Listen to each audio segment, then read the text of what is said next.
untuk bicara angka-angka hasil pemilu tentu tidak akan punya korelasi angkanya, tetapi relasi hubungan peristiwanya kan bisa. Misalnya kami pernah membuktikan bahwa penunjukan penjabat yang akan bertugas mempengaruhi para pemilih di tingkat bawah itu sangat potensial besar. Data kami misalnya penunjukan penjabat di 20 provinsi dan 178 penjabat bupati wali kota itu berkaitan dengan perebutan lahan di mana jumlah DPT-nya 140 juta DPT yang sangat sama equal dengan jumlah lebih dari 50% DPT yang ada. Penunjukan puluhan pejabat gubernur oleh Presiden Jokowi dinilai pakar hukum tata negara Ferry Amsari menjadi celah untuk memenangi kontestasi Pilpres satu putaran. Ferry Amsari mengatakan Presiden Jokowi memiliki hasrat untuk bisa menang satu putaran pemilu. Presiden entah kebetulan atau sengaja sudah menentukan pejabat hampir 20 orang di seluruh Indonesia. Selain pejabat gubernur, Ferry juga mewanti-wanti potensi skenario satu putaran melalui pejabat bupati dan wali kota. Jadi ada upaya menggerakkan secara sistematik ya untuk kecurangan terjadi.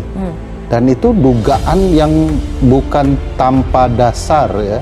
Ada alat buktinya dan bisa dikaitkan dengan bukti-bukti lain. Misalnya ada penjabat gubernur yang memerintahkan bawahannya untuk memilih pasangan tertentu.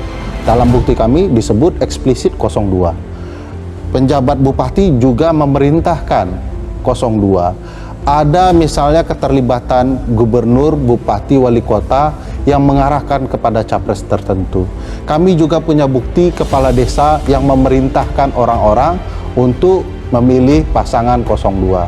Sebab jumlah suara di daerah yang sudah ditunjuk pejabatnya cukup untuk memenuhi syarat lebih dari 50%. Presiden sudah menunjuk 178 pejabat bupati dan wali kota, dan itu DPT-nya 102 juta lebih. Itu adalah setengah dari jumlah DPT nasional 204 juta. Ferry juga menyinggung soal pemanfaatan para kepala desa, sebab berdasarkan catatan dosen tata negara Universitas Andalas itu, terdapat 8 asosiasi kepala desa yang pernah menyatakan dukungan bagi Jokowi.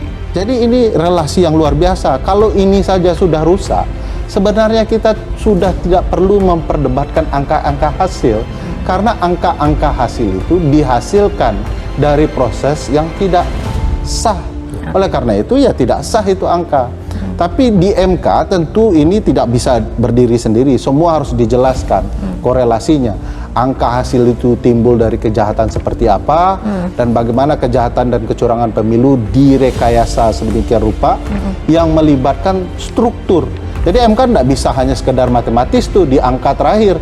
Dia juga wajib mendengarkan bahwa ada kecurangan berbau TSM, terstruktur, yang melibatkan aparat ya, sistemik yang kemudian dirangkai luar biasa dari ujung timur Indonesia sampai ke ujung barat, dan masif, jumlahnya luar biasa. Sementara itu, terkait dengan sidang di MK nanti, ia mengatakan MK harusnya tidak melihat jumlah suara, namun melihat proses bagaimana suara tersebut dikumpulkan sehingga muncul angka yang luar biasa besar. MK harusnya nanti melihat bagaimana kecurangan terstruktur, sistematis dan masif. Hal itu yang harusnya menjadi perbandingan bagi MK agar melihat kecurangan-kecurangan tersebut. Sementara itu, konsultan politik EFC Paul Fatah mengatakan bahwa pemilu 2024 adalah pemilu yang berbeda dari 4 pemilu sebelumnya, karena dalam pemilu ini ada keterlibatan presiden. Apalagi dalam faktanya, presiden membagi-bagikan bansos dengan jumlah yang luar biasa besar. Jumlahnya mencapai 560 triliun. Hal itulah yang menjadi alasan EF tidak bisa membiarkan begitu saja. Karena jika hal tersebut dibiarkan, maka akan merusak demokrasi Indonesia. Pemilu 2024 ini berbeda dengan pemilu-pemilu presiden sebelumnya. Ini pemilu presiden yang keempat. Menurut hemat saya, salah satu perbedaannya adalah keterlibatan presiden itu luar biasa. Ya. Dan sebagai warga negara, saya tidak bisa membiarkan itu lewat begitu saja.